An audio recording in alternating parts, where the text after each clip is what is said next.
Planet Booger, written by Terry Hufid. I tried to get it out. I tried blowing it out. I tried picking it with my little finger, but it's still there. It feels like a giant ball, or maybe a planet from outer space. Maybe it's a planet. Planet Booger. Maybe there are aliens on Planet Booger. Maybe this planet was hurled across the universe last night and it crashed into my nose while I was sleeping. I wonder if anyone can see the booger in my nose. I would hate it if I went up to Gloria and she could see my booger. Then she would laugh and make fun of me.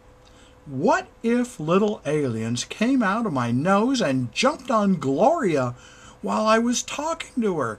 That would really be embarrassing. I went to bed that night and I could still feel that booger in my nose.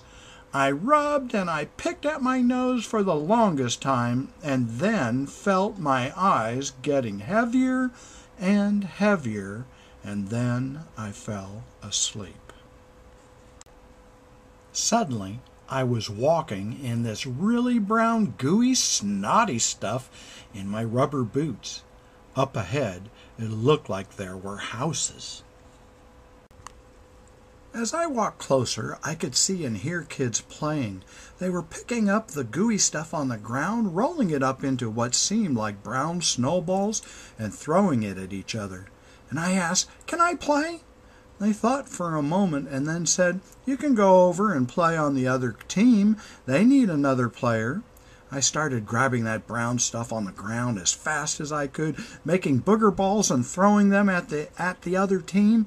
I couldn't help noticing that the other kids looked different. I'd never seen kids quite like them before. They looked like boogers with faces and arms and legs.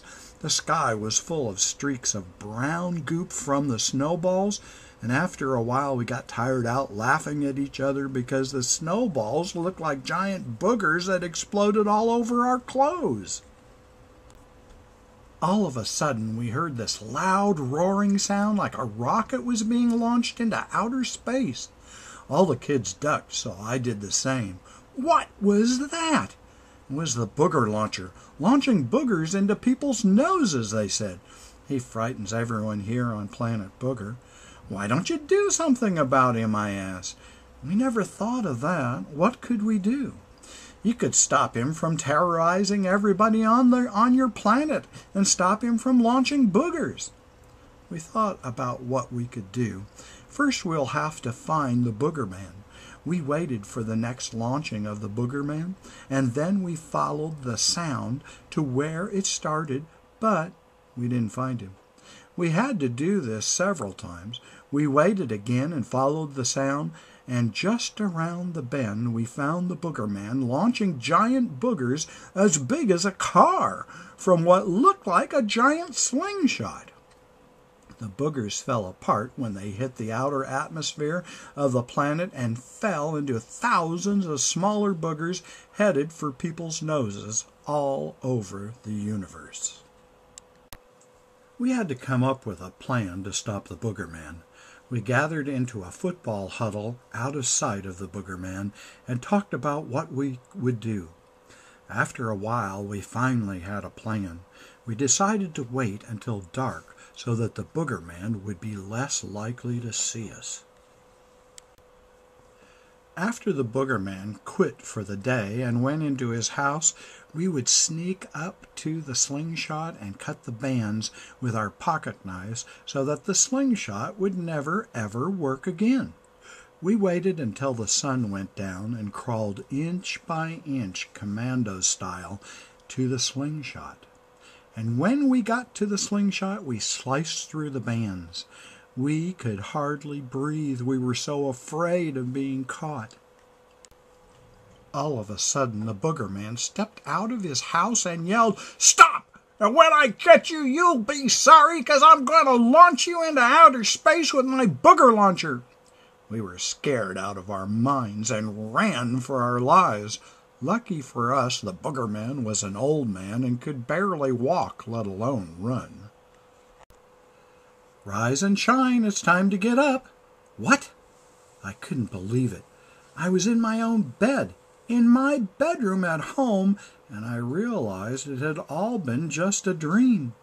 I had just escaped from the Booger Man and Planet Booger. I felt safe and thought for a moment. I wonder what would happen if I ever went back to Planet Booger. The epilogue. The epilogue. Boogers don't really come from the Booger Man and Planet Booger. Boogers come from dried mucus, sometimes called snot, that has trapped things from the air that you breathe like pollen, dust, dirt, and germs. The mucus encases particles that are bad for your lungs into boogers. Mucus or snot keeps these bad things from getting into your lungs. It also keeps the passages in your nose moist, which is a good thing. Clear boogers and mucus means that you are in good health. Yellow boogers and mucus may mean that you have a problem. It could mean that you have a sinus infection or may have polyps. Sinuses are like caves in your head connected to the passages in your nose, and sinuses produce mucus or snot. Polyps are sac-like growths of swollen tissue in your nose. Now, green boogers and mucus are just like yellow mucus. And brown and gray boogers and mucus are usually caused by smoke. And white boogers and mucus are usually caused by dairy products such as cream, milk, and ice cream. Now you know the real story about boogers and where they come from. And if you would like to read more about Planet Booger, all you have to do is go to Amazon.com and enter Planet Booger, and then you'll be able to order it. All right, that's all for now. Thank you.